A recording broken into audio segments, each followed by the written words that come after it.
दोस्तों जय हिंद, राधे राधे, वंदे मातरम।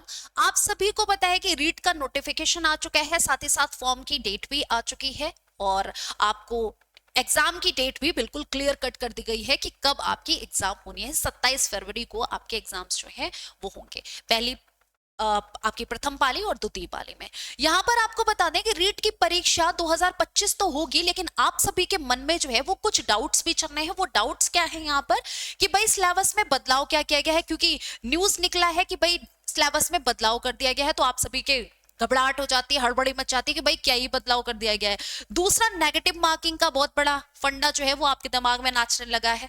तीसरा कि 4 ऑप्शन नहीं 5 ऑप्शन क्यों कर दिए गए। अरे भाई सरकार का मन था, कर दिए, क्या दिक्कत है। यहाँ पर अगर हम बात करें कि सिलेबस में बदलाव की, तो सिलेबस में बदलाव बेटा किया गया है, ये बिल्कुल सच बात है, लेकिन बदलाव क्या किया गया है यहाँ पर ये भी देख लो।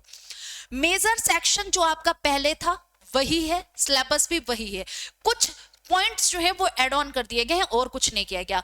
सिलेबस डिस्कशन में यहाँ पर अगर हम बात करें तो यहाँ पर आप ये चीज ध्यान दीजिएगा, जैसे जो आपका सीडीपी है, सीडीपी में जो आपके टॉपिक्स हैं वो तो है ही, साथ ही साथ राष्ट्रीय शिक्षा नीति, ठीक है, साथ ही साथ जो आपका राष्ट्रीय शिक्षा नीति है, राष्ट्रीय शिक्षा नीति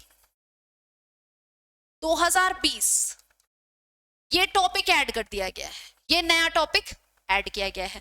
राजस्थान की जो बाल कल्याणकारी योजनाएं हैं, ठीक है, बाल कल्याणकारी योजनाएं जो हैं राजस्थान में जो लागू ही हैं, ठीक है, वो आपको पढ़नी पड़ेंगी, क्योंकि ये टॉपिक भी आपसे पूछा जाएगा, ये टॉपिक भी आपसे पूछा जाएगा। तो ये 2 टॉपिक्स जो हैं वो सीडीपी में ऐड किए गए हैं लेवल 1 पे। लेवल 2 की बात की जाए, लेवल 2 में भी कुछ बहुत बड़ा मेजर डिफरेंस नहीं आया है, मेजर चेंजेस नहीं आए हैं। सिर्फ क्या किया गया है, जो आपकी हिंदी है, ठीक है, इंग्लिश है, ठीक है, इनमें कुछ टॉपिक्स जो है वो ऐड ऑन कर दिए गए, कुछ टॉपिक्स और ऐड ऑन कर दिए गए। और वैसे भी जब आप तैयारी करते हैं भाषा की तो आप अच्छे से सारे टॉपिक्स ही पढ़ते हैं, क्योंकि आपके दिमाग में भी सेट होता है कि पता नहीं कहां से पूछ लिया जाएगा। वैसे ही अपना सिलेबस इन्होंने निकाल रखा है, दे रखा है, वहीं से पूछते में है, लेकिन एक आध टॉपिक बस एक्स्ट्रा कर दिए हैं और कुछ भी चेंजेस, बहुत मेजर चेंजेस अगर हम कहें नहीं है। मेजर चेंजेस बस आपको यहाँ पर देखने को मिलेंगे कि ये राष्ट्रीय शिक्षा नीति आपको पढ़नी है और बाल कल्याणकारी योजनाएं आपको पढ़नी है, ठीक है, ये 2 चेंजेस आपको सिलेबस में आए हैं। इसके बाद हम बात करें, जो यहाँ पर लिखा है नेगेटिव मार्किंग का क्या फंड है, तो नेगेटिव मार्किंग अभी तक तो होती नहीं थी राजस्थान में, अभी तक नेगेटिव मार्किंग नहीं होती थी। आप लोग भी बिंदास जाके पूरे 150 प्रश्न आते हैं, 150 प्रश्न करके आते थे भाई, कुछ भी छोड़ के नहीं आना है, ठीक है। क्यों ही छोड़ोगे, दिमाग में भरा होता है कौन सा नंबर कट रहा है भाई, सारे क्या पता तुक्का सेट हो जाए, है ना, ये भी तो दिमाग में चल रहा होता है। लेकिन इस बार क्या कर दिया गया है, कुछ भी नहीं, 4 ऑप्शन एज यूजुअल दिए हैं, जैसे पहले होते थे कि प्रश्न दिया है उनमें से कोई एक ऑप्शन जो है वो सही होना ही होना है। लेकिन अगर आपको लगता है कि भाई आपको नहीं आता या आपको नहीं करना है, इन्होंने क्या किया है कि एक 5वां ऑप्शन भी कर दिया है। 5वें ऑप्शन में कब लगाना है, 5वां ऑप्शन आपको तब लगाना है जब आप उस प्रश्न को छोड़ना चाहते हैं, आपको समझ नहीं आ रहा है, ठीक है, आप उस प्रश्न को हल नहीं कर रहे हैं, तब आप लगाएंगे 5वां ऑप्शन, ठीक है, तब आप 5वां ऑप्शन लगाएंगे।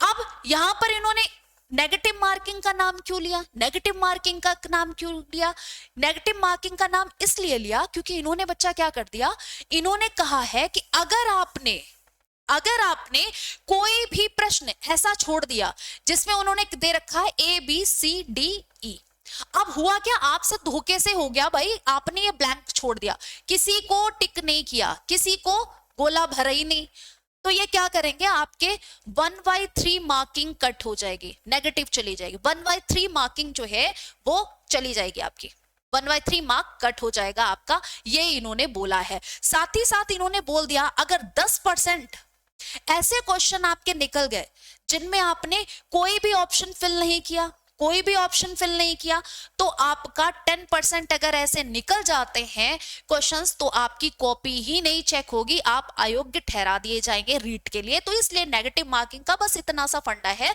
लेकिन आप अपना कॉमन सेंस लगा लो, कौन ही बच्चा ऐसा होता है जो इन चारों ऑप्शंस में से कुछ नहीं भर के आएगा, भाई भर दोगे, ठीक है, अगर नहीं भर रहे हो तो अभी मेरी बातें दिमाग में डाल लो कि जरूर कोई ना कोई ऑप्शन टिक कर देना, धोखे से भी अपना कोई नंबर मत गवाना, ठीक है, वरना सही वालों में से 1/3 मार्क जो है वो कट जाएंगे। ठीक है, तो नेगेटिव मार्किंग का इतना सा इन्होंने फंडा कर दिया है बिना मतलब का, लेकिन ठीक है भाई, सरकार है, मन है उनका खेलने का, तो उन्हें भी खेलने दीजिए। तो आपको यहां पर क्या करना है, 5 ऑप्शंस की तैयारी करके जानी है। 5वां ऑप्शन ई जो है वो तब होगा, आपको तब टिक करना है जब आप क्वेश्चन को स्किप करना चाहते हो। ठीक है, लेकिन क्वेश्चन को क्यों ही स्किप करेंगे, कोई भी मार देना। ठीक है, इसके बाद आपको क्या पढ़ना है भाई, 4 नहीं 5 ऑप्शन वाला मैंने आपको बता दिया कि इस बार 4 नहीं 5 ऑप्शन होंगे। बस ये छोटी सी बात है, इसको इतना इश्यू मत बनाइए, अपने दिमाग में कोई भी प्रेशर मत लाइए। एग्जाम्स हैं तो एग्जाम्स की प्रिपरेशन बहुत बढ़िया तरीके से कीजिए। दिसंबर से लेके और अभी आपका फरवरी तक पूरे आपको मिल रहे हैं, मतलब 2-2.5 महीने मिल रहे हैं। ठीक है, 2-2.5 महीने मिल रहे हैं, बहुत अच्छे से प्रिपरेशन कीजिए। और राजस्थान के कुछ टॉपिक्स भी, राजस्थान जीके के भी कुछ टॉपिक्स जो हैं वो आपके पूछे जाएंगे, तो उनको भी आप देखते रहिएगा, उनको भी समझते रहिएगा, ताकि कुछ भी आपका कहीं से जाए मत, ये मत हो कि भाई मैंने नहीं कर पाया। ये छोटी सी इंफॉर्मेशन थी। कैसी लगी आपको वीडियो जरूर बताइएगा। Thank you so much.